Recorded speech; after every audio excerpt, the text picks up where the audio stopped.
Unom ka buwan ng milabay, sukad gibanla sa tubig baha ang mga kabalayan sa Sugbo atol sa Bagyong Tino. Apan daghan sa mga nawadan og Pinoy-anan ang nagpabilin gihapon sa mga evacuation sites. Sama na lang sa 29 ka mga pamilya nga nagtapok sa usa ka basketball court dinhi sa Urbanville, Sitio Tapoco, Barangay Pitos sa syudad sa Sugbo. Niining mga tents nga dunay tatak nga Australian aid sila magdasok ug matud pa giamot-amutan sab nila ilang bayro nun sa tubig ug kuryente. Pipila kanila gikan sa mga barangay sa Bakayan, Pitos ug San Jose nga labing apektado sa maong katalagman. Lakip sa among nakahimamat maong 27 anyos nga si Rizalyn Adolfo. Ang gipakuan sa engineer katong last padyud adto kay karsada pa man ang gisurvey nga kani siya diri dapita mao ni siya ang kalsada. So ang katong amoa katong ingon nga angkon-angkon lang mag-need pa man mi og maripra pa to namo ang katong kuan kay lisod man gyud kay sir kay nabi sa babaw sir. Kuya sa landslide ba o sa bakol lang.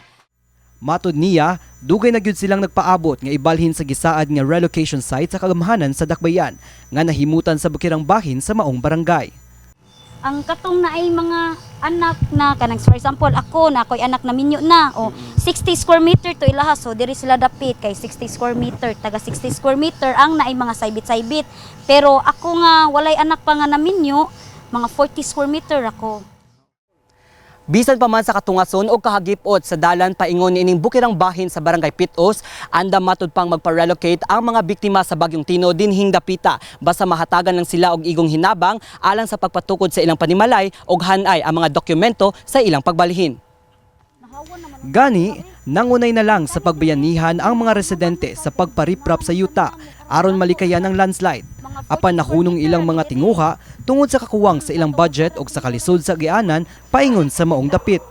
Ang iyon tanan ko sir nga kanang madali na mingad to sa babaw, ma-survey na to didto nya, madali na sa damong ripra para makabalhin na jud mingad to kay ang kanimang gud na gym sir maikog na sad ni diri sir kay buutan ba si Sir Buboy sir nya usa pa gamitono na sad nila diri. Gawa sa gym sa Urbanville, laing pundok sab sa mga evacuees ang makita dinhi sa gamay nga covered court sa susamang barangay.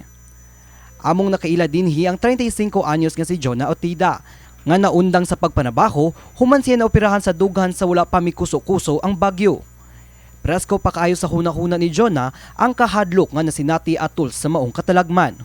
Useless ra mo ang pag-andam sa pagbagyo. Namalit pa mig nga bugas o mga buwan o ginamos na mga kahoy. Wala anod tanan. Una nang gisaaran ang mga evacuees dinhi nga tukuran sila relocation site sa luyo nga bahin sa Barangay Holt sa Bakayan. Apan hangtod karon wala pa kini mapatuman. Mao nga kung dunay mga evacuees sa amin ni Jonah nga nagpabilin gihapon sulod sa covered court, duna say mipatukod na og mga panimalay ubos sa taytayan sa sapa. Bisan pa man og peligroso ang maong dapit. Gisuwayan og kuha sa MyTV Cebu ang habig sa mga opisyalis sa Barangay Bakayan apan pakyas ang among team. Samtang si Cebu City Councilor Harold Go mipahibaw pinaagi sa usa ka social media post nga buot niyang tagbuon ang mga evacuees ug ang mga opisyalis sa Cebu City Division for the Welfare of the Urban Poor kon DWOP aron mapahiluna nagyud og tarong ang mga apektadong pamilya. Kini si Mark Ermas alang sa MyTV Cebu.